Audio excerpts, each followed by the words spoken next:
मुज़म्मिल साहब, सबसे पहले अहम 3 सीटें हैं सुप्रीम कोर्ट की और कौन खुश नसीब होगा इन सीटों पर? देखिए, 2 तो तैनातियाँ बिल्कुल आप समझें, लाहौर हाई कोर्ट और सिंध हाई कोर्ट के चीफ जस्टिस जो हैं, दोनों को सुप्रीम कोर्ट में एलिवेट कर दिया गया है और दोनों का बनता था और इस हवाले से कोई सवाल नहीं हो सकता। एक सवाल जो शाहिद बिलाल साहब को एलिवेट किया गया है, लाहौर हाई कोर्ट में अली बाकर नजफी और शुजात अली खान उनसे सीनियर थे। हाँ जी। तो शुजात अली खान और बाकर नजफी साहब सुपरसीड हुए हैं और शाहिद बिलाल साहब जो चौथे नंबर पे थे उनको पहले नंबर के मलक शहजाद साहब के साथ सुप्रीम कोर्ट ले जाया गया है। तो अब शुजात अली खान साहब तो इस सुपरसीड होने पे ज़्यादा माइंड नहीं करेंगे क्योंकि वो चीफ जस्टिस बन जाएंगे। अगर वो सुप्रीम कोर्ट चले जाते तो उनको चीफ जस्टिस ना बनाया जाता। और अली बाकर नजफी भी सुपरसीड हो गए हैं और वो सोचेंगे कि वो शुजात अली खान के बाद चीफ जस्टिस बन जाएंगे और शायद बिलाल साहब को लाहौर हाई कोर्ट का चीफ जस्टिस बनने का मौका नहीं मिलेगा। तो एक विन विन सी सिचुएशन है। जो सुपरसीड हुए हैं उनको चांस है चीफ जस्टिस बनने का और लोग चीफ जस्टिस, हमने माजी में देखा है, बनना ज़्यादा पसंद करते हैं सुप्रीम कोर्ट जाने की बजाय। लोग चीफ जस्टिस बनकर अपनी इनिंग खेल कर सुप्रीम कोर्ट जाना चाहते हैं। लेकिन सीनियरिटी बेसिस पे नहीं। देखें, ये उमर ताब बंदियाल साहब ने शुरू किया था जूनियर जजेस को प्रमोट करना। काजी साहब इसके खिलाफ थे। काजी साहब इसके खिलाफ थे। काजी साहब इसके खिलाफ थे और काजी साहब का ख्याल था कि कोई क्राइटेरिया होना चाहिए और मैं भी जाती तौर पे इसके खिलाफ हूँ। मैं ये समझता हूँ कि ये बात कहना कि एक आदमी लाहौर हाई कोर्ट का जज होने का अहल तो है लेकिन सुप्रीम कोर्ट का जज होने का अहल नहीं है, ये बात कुछ समझ नहीं आती। मतलब आप कह रहे हैं कि वो लाहौर हाई कोर्ट का तो चीफ जस्टिस भी हो सकता है, जज भी हो सकता है, लेकिन सुप्रीम कोर्ट का जज नहीं हो सकता, ये गलत बात है। जिस तरह इसका क्राइटेरिया कोई होना चाहिए, ये पिक एंड चूज नहीं होना चाहिए। और ये पिक एंड चूज ने सुप्रीम कोर्ट की साख भी खराब की है। हम लोग अपने फेवरेटिज्म के तहत जजेस सुप्रीम कोर्ट में लाते हैं, फिर बात की जाती है कि फलां फलां का जज है, फलां फलां का जज है, फलां फलां लॉबी से आया हुआ है, फलां फलां लॉबी से आया हुआ है, ये हम ख्याल बेंच है, ये नॉन हम ख्याल बेंच है। तो ये इस तरह की बातें इस किस्म की एलिवेशन से होती हैं और मैं समझता हूँ कि ये बड़े अफसोस की बात है कि सुप्रीम कोर्ट में जजेस की एलिवेशन के लिए कोई बाकायदा हार्ड एंड फास्ट तरीक़ाकार मौजूद नहीं है। तनकीद करने वाले कर रहे हैं कि बड़ी ऑर्गेनाइज्ड कार्रवाई डाली गई है। नहीं, ऑर्गेनाइज तो नहीं है, कंसेंसस की कार्रवाई है। बंदियाल साहब के दौर में तो एक दफ़ा कमीशन के इजलास का इतना तनाज़ा हो गया था कि एक तो इजलास में कोई कंसेंसस ही नहीं हो सका था। जो बंदियाल साहब ने नाम पुट किए थे वो रिजेक्ट हो गए थे और उसके बाद हुआ ये कि फिर उन्हें अपनी एक ऑडियो भी पब्लिक करनी पड़ी कि अंदर क्या गुफ्तगू हुई है, क्योंकि भाम पैदा हो गया। इस बार तनाज़ा तो कोई नहीं है, मुझे लगता है सब ने काई साहब को सपोर्ट ही किया इन नामों पर और अटॉर्नी जनरल और लॉ मिनिस्टर भी शायद ऑन बोर्ड थे।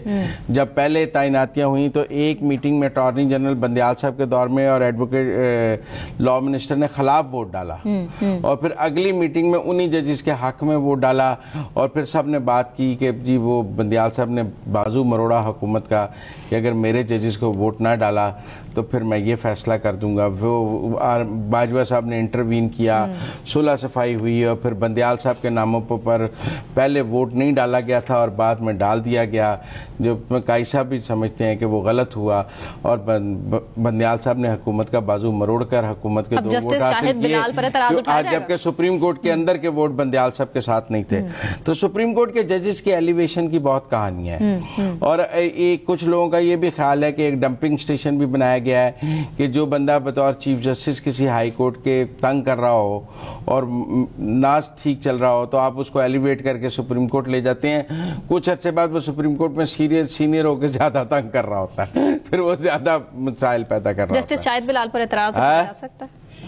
देखिए, अब शाहिद बिलाल साहब से वो लोग सवाल कर सकते हैं, शुजात अली खान क्यों नहीं, लोग सवाल कर सकते हैं, अली बाकर नजफी क्यों नहीं, शाहिद बिलाल, और जायज सवाल है, मैं कोई इसके खिलाफ नहीं हूँ और मैं समझता हूँ कि सुपरसीड होना ये जजेस, जब आपने ये तय किया कि चीफ जस्टिस सीनियरिटी पे बनेगा कि हर जज को चीफ जस्टिस बनने का इख्तियार हासिल है, तो फिर ये भी तय होना चाहिए कि सीनियरिटी पे लोग जाएंगे Supreme Court, pick and choose नहीं होना चाहिए। और ये कि आप किसी को सुपरसीड कर दें, किसी को लेके जाएं, किसी को ना लेके जाएं, तो ये मैं इस बात के जाती तौर पे हक पे नहीं हूँ। और मेरे ख्याल में 2 तैनातियां तो ठीक थी, तीसरी पर हमने बात कर लिया, इतनी करें फिर आगे तौहीन अदालत का भी मसला आ जाता है। लेकिन जो बात ठीक है कि मुल्क की आला तरीन अदालत में तैनातियों का एक शफाफ तरीक़ाकार ज़रूर मौजूद होना चाहिए जिस पर कोई सवाल ना उठा सके और जो बहुत शफाफ हो। इस तरह पिक एंड चूज का मामला ठीक नहीं। ठीक, मुज़म्मिल साहब, FIA की टीम अडियाला जेल पहुंची और वकला की मौजूदगी में, जो खान साहब जैसा चाहते वकला की मौजूदगी में सवालों के जवाब देंगे। अब जवाबात तो रिकॉर्ड करा दिए, यहाँ मसला किस तरफ जाता दिखाई दे रहा है? मजीद गिरफ्तारी, क्या सवाल पूछे होंगे? अभी हमें कोई तरीका पता तो नहीं लगा। 16 सवाल हैं जो उनसे पूछे हैं FIA ने। पहले तो पूछा होगा कि आपका ट्विटर हैंडल कौन चलाता है, और जवाब उनको अच्छा जी। दूसरा पूछा होगा इस ट्वीट की हिदायत आपने दी थी या नहीं दी थी। आप मेरी बात समझे ना, क्या पूछा जा सकता है? इस ट्वीट का कंटेंट आपकी मर्जी के मुताबिक है या नहीं है? खान साहब आप इस ट्वीट को महमूद-उर-रहमान कमीशन रिपोर्ट मंजर आम पर आएगी या नहीं आएगी? आप इस ट्वीट के जो कंटेंट्स हैं उसको अप्रूव करते हैं या नहीं करते हैं, यही बात पूछी होगी ना। और इस ट्वीट के जो इस ट्वीट से रिलेटेड 16 सवाल मैं और आप बना सकते हैं। तो कौन कौन से रहनुमा हैं जो आपने किसको हिदायत दी, अमेरिका से कौन चलता है, किसके पास है, आपका ट्विटर हैंडल है, उन्होंने कहा होगा मेरा है नहीं है, मुझे नहीं पता, उन्होंने कहा होगा मेरा है या नहीं है। वकला ने तैयारी की होगी ना, लेकिन FIR दर्ज हो रही है। हाँ जी। मेरे ख्याल में जो कानूनी पेचीदगी थी कि खान साहब को शामिल तफ्तीश किया जाए, गवर्नमेंट ने वकीलों की मौजूदगी में उनको शामिल तफ्तीश कर लिया है, उनसे सवालात के जवाब ले लिए हैं। आज उमर अयूब साहब ने कौमी असम्बली में कहा है कि DG FIA कौन होता है मुझे बुलाने वाला, मैं उसको पार्लियामान में बुलाऊंगा।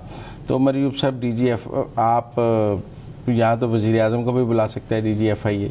वो दिन याद करें जब GIT में नवाज शरीफ वज़ीर आज़म के तौर पे पेश हो रहा था, तो अब तो नहीं ये सवाल था कि कैसे बुला सकते हैं। आज आपकी बारी आई है तो कैसे बुला सकते हैं? फिलहाल अदालत के हुक्म के मुताबिक FIA उन्हें कुछ नहीं कह सकता। ये भी मैं समझता हूँ गलत है।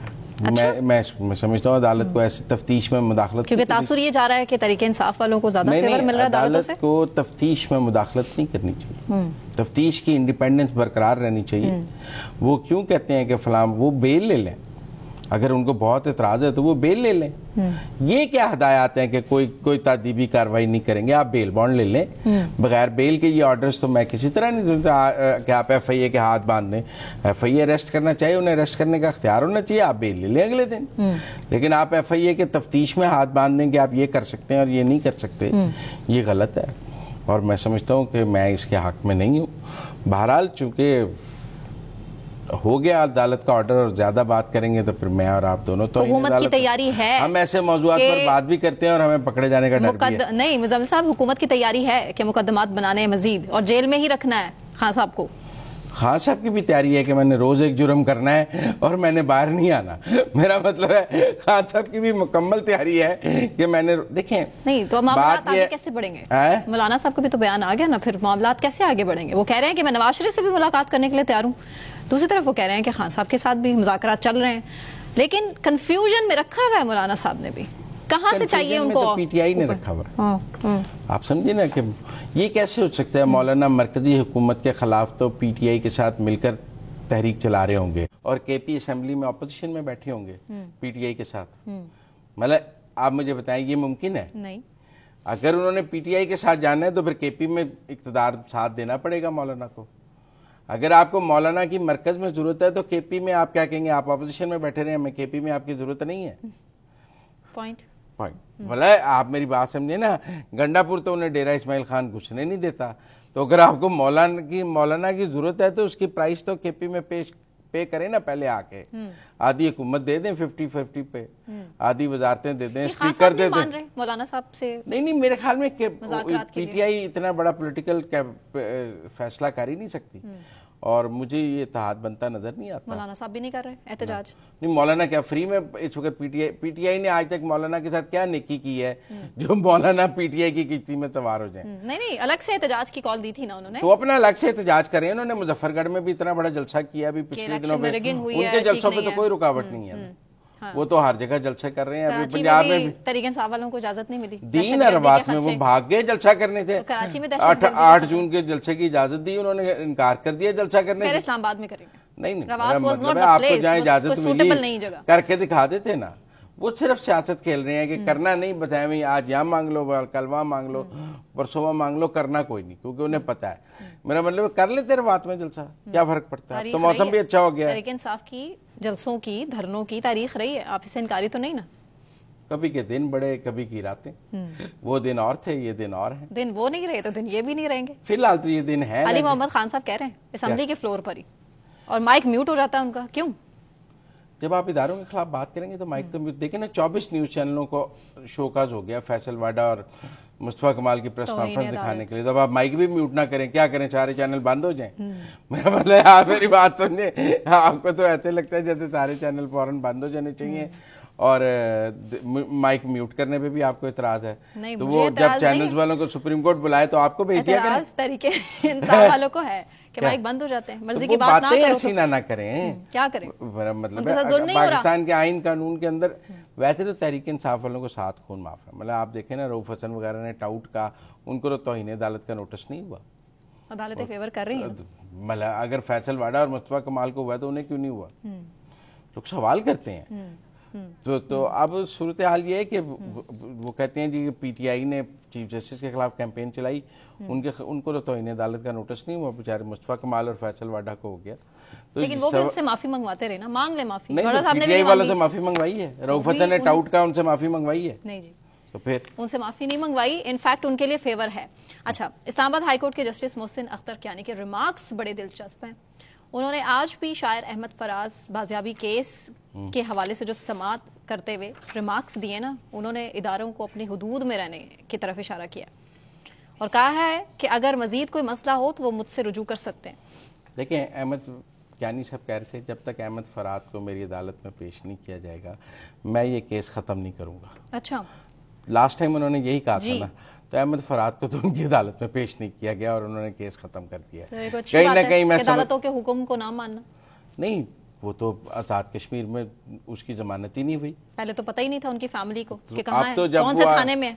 अब तो उनकी वहाँ बेल उन्होंने अप्लाई की और उनका वीडियो भी आया, वो शेर वो जो पढ़ रहे हैं तो पता है। लेकिन अब सूरत हाल ये है कि कियानी साहब को समझ आ गई कि मेरी अदालत में तो अहमद फराज नहीं पेश हो सकते, ना वो आजाद कश्मीर की अदालत को हुक्म कर सकते हैं कि उनकी जमानत ले लें। लेकिन उनके तो मेरा ख्याल है आज जो ज्यादा इंपॉर्टेंट रिमार्क्स है ना, आपने दूसरे वाले रिमार्क्स पढ़े हैं, मैं दूसरे वाले सुना देता हूँ आपको। उन्होंने कहा है कि मैं ना आज अदारे या अदालतें ना के मसले पर नहीं चलती हैं, मैं खुद को रोक रहा हूँ कि कहीं कोई नुकसान ना हो जाए। तो आज मोहसिन अख्तर कियानी साहब ने खुद को रोका है कि कहीं कोई नुकसान ना हो जाए, तो मेरे ख्याल में उन्होंने स्टेप बैक किया। और ये नुकसान इदारों का नहीं, ये रियासत का नुकसान होगा जिसमें अवाम का नुकसान हो सकता है। वो भी रियासत को चैलेंज कर रहे थे, जो कि दोनों तरफ से ठीक नहीं है। फ्लेक्सिबिलिटी का मुजाहरा होना चाहिए दोनों इदारों की तरफ से, युद्ध में रहना चाहिए। जिस तरह वो कह रहे थे ना एजेंसियों पे चढ़ाई कर दी थी, वो अच्छा नहीं है, वो पाकिस्तान की एजेंसियां वो ठीक नहीं कर रहे थे।